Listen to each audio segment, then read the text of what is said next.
Good evening and welcome. Tonight we will be going over the history and geography of Barahona in the Dominican Republic. Now I can't get Google Earth to actually highlight the entire region, but you can see the borders going around this way through this lagoon, up and around the mountains, and then coming down here the way to the coast. That is the region of Barahona. But this is the city of Barahona, and no matter how many times I try to type it in, it'll only highlight the city. That's okay, because we can still see it here. First, let's learn where the Dominican Republic is. I'll link my playlist about the Dominican Republic right up there in the corner if you want to learn more about the history and the region that we covered last week. But let's zoom out so you can see exactly where we are. So this is the Dominican Republic. As you can see, it's located in the Caribbean in a group of islands known as the Greater Antilles. The Greater Antilles consists of Cuba, Jamaica.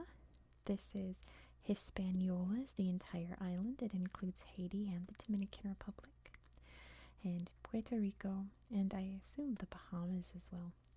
Bahamas is kind of its own thing.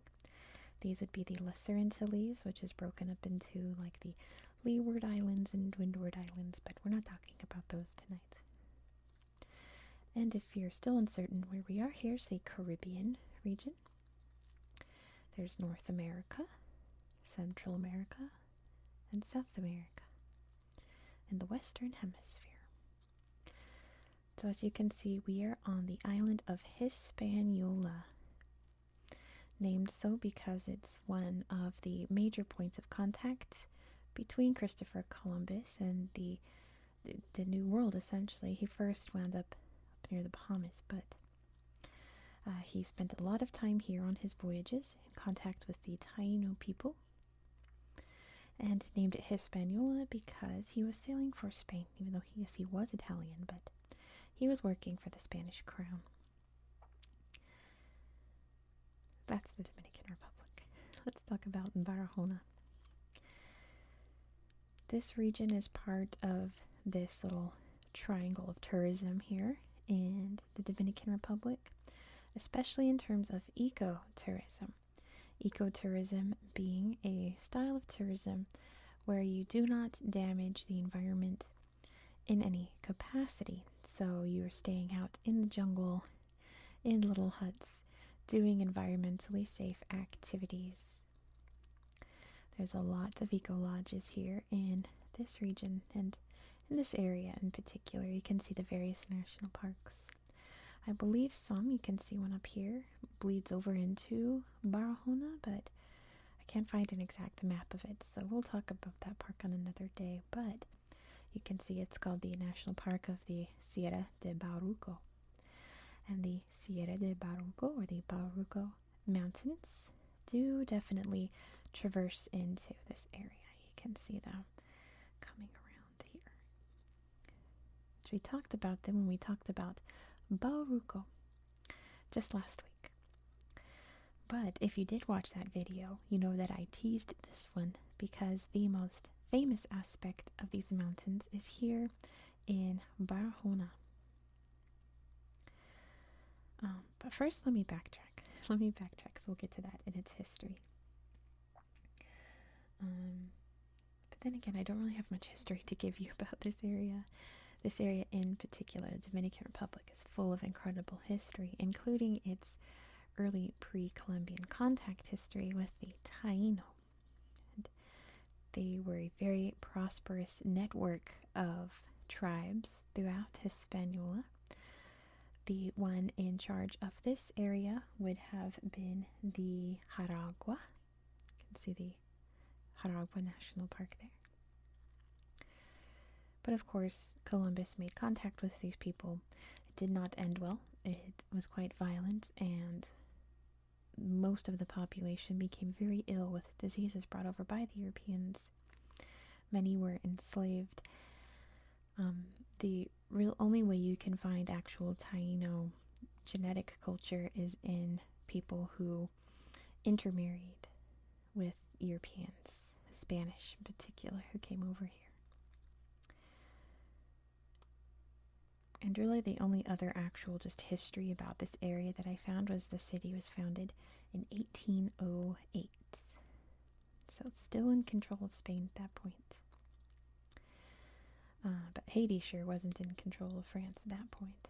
The island of Hispaniola was split between the Spanish on this end, or I should say this end, because there's Santo Domingo, and the French on this end. And Haiti very famously led a massive slave revolt against the French, and eventually Napoleon, and won their independence. Dominican Republic would win their independence from Haiti when Haiti invaded. They pushed them back. So they got the Spanish out. Once the Spanish were out, the Haitians took over, and the Dominicans fought for their independence. Just a fun fact. So the real reason, let's get to it. The reason that these mountains are famous is for a stone called Larimar. Larimar can only be found in Barahona. Let's see if I can find the actual mine. Here, we'll start here. A little Larimar museum. There's the complex there. Some stone. And this is Larimar. Isn't it beautiful? And it only comes out of one mountain in the Dominican Republic in Barahona. So the story behind Larimar, because apparently it would just run down to the shore and you can find it on the beach and children would, play with it. It's a pretty little rock, like kids like to do. But one day in, 1916, a priest was walking through the mountains. You can see the beach there, where you can apparently still find bits of it today. In 1916, a priest was walking through the mountain, and he found the stone. And he thought, that's incredible. I've never seen this stone before. And he tried to make a fuss about it and be like, hey, I think that we should send some mining expeditions in there to figure out what it is and if it's valuable and how to mine it out. And people thought that he was just being silly and ignored him. I don't know where it is. I know it was tagged somewhere. Might just have to search it up. But then, of course, the rock was rediscovered in 1974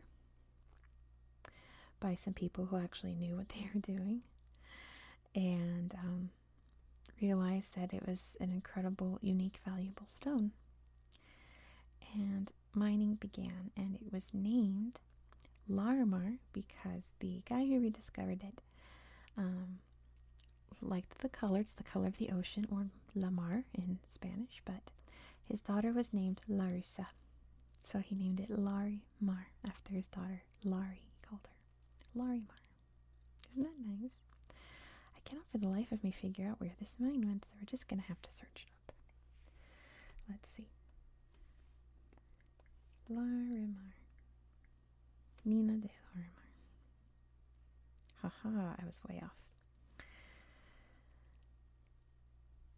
So Larimar production was big business here in the Dominican Republic, and you can obviously go to many shops here in Barahona, and down here is the San Rafael, La Ciénaga, sorry, the San Rafael beach is nearby, and have all kinds of shops that are selling it, but it was pretty widely internationally shipped, and I've seen Larimar in stores here in America.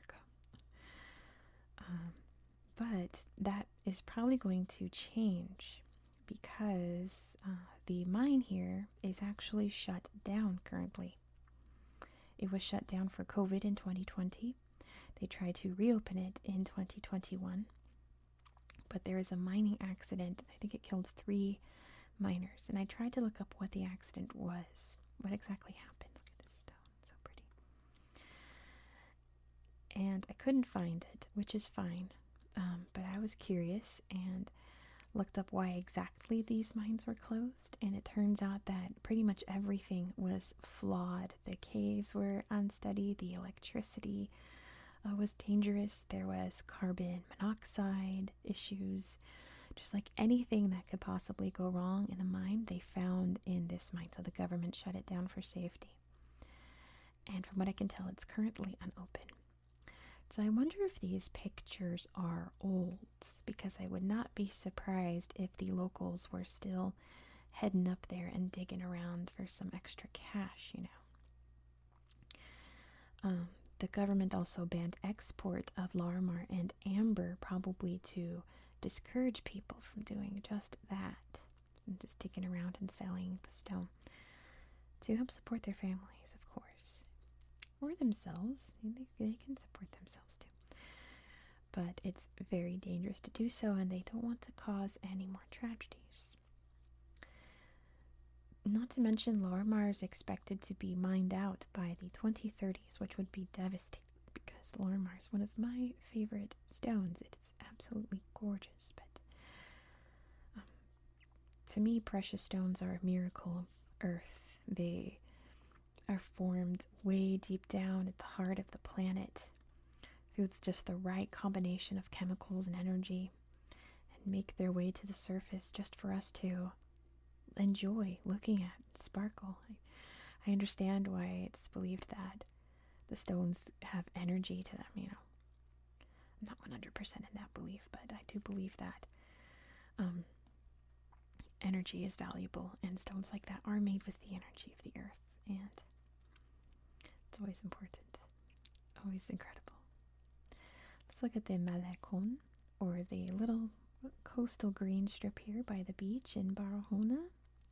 Take your pictures there and enjoy the beach. So like I said, this area is very big on tourism because you pretty much have everything natural that the Dominican Republic can throw at you. You have the beaches, you can go fishing, you can go hiking in the mountains, you can explore the rivers, all kinds of outdoor activities, zip lines, and even I believe there's, I forget what they're called, like the farm lodging. There's a word for it where you can stay at a farm, but you're also working on it to kind of learn that experience. So like an eco lodge, but intense. Let's just look at the slideshow for the city. And then we'll go look at some beaches. How beautiful. So while it's not necessarily, look at this, you can see the pebbles underwater here. It's not necessarily like a super touristy place, like with huge resorts and tourist traps and all that, but like I said, it is in this triangle of the Dominican Republic that celebrates the incredible natural diversity and beauty of the island and the country. And many tourists do come off the beaten path to enjoy their time here. I know I would, because if you guys know me, I love swimming. I just love being in the water, so that would be me, absolutely. Any chance to swim or be in water, I'm all about it. So this is kind of my ideal vacation spot, because you can go hiking to beautiful waterfalls and ponds and swim around in those gorgeous crystal clear mountain water. You can go down to the beach. Lots of hotels here have luxurious pools. I'd just be damp the entire time. I would be submerged the entire time. So let's find a nice beach to look at. Let's see. Oh, this is a famous one. We'll look at this one last. Where'd it go? There. This is a big beach here. Come on. There we go. How gorgeous, right? Now, I can only show you so many beach slideshows, right? I'll take a look at this one. We'll check out that one that says Secret Beach. I've never seen that. Little cabanas here. I'm sure they serve drinks and snacks on the beach. Gorgeous sunset. Just a little tropical paradise here. Isn't that lovely? Let's see what this says. Secret beach. Ah, yeah. What's that about? Oh, how cute. Let's see.